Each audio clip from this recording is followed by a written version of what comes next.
Yes, it does. It's going to help us to resolve the issues of the transition. There's what we call the hard to abate sectors.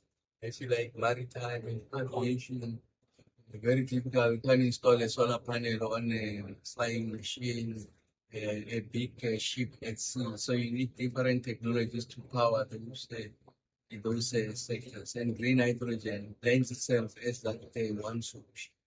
But as a continent, we also have advantages. We have a major renewable energy assets, wind and solar.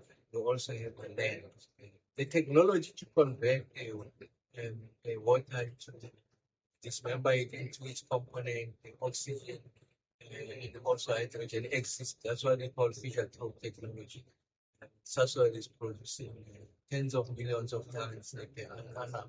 But that's what we call gray hydrogen. So they say be able to do the electrolysis process, the process of separating oxygen from hydrogen.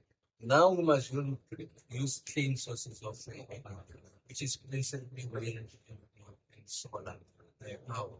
And that's why I say the best quality of sun is here, the most number of sun days with us. We have land because we must roll out huge tracks of solar farms for you to get the kind of electrolyzer capacity to be able to convert water into green hydrogen and oxygen. So we have those benefits as a continent. What we don't have is the money.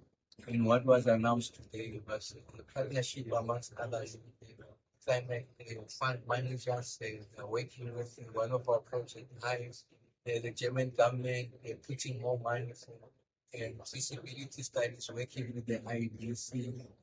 And then there's work that the deputy minister is doing on SARA, which is meant to ensure that there's beneficiation of the entire benefit. Because when you benefit, you create opportunities here at home, create employment here at home, are able to list the skills at home and ensure that GDP grows. So all of these things come together for us to resolve and take advantage of the opportunities of green hydrogen.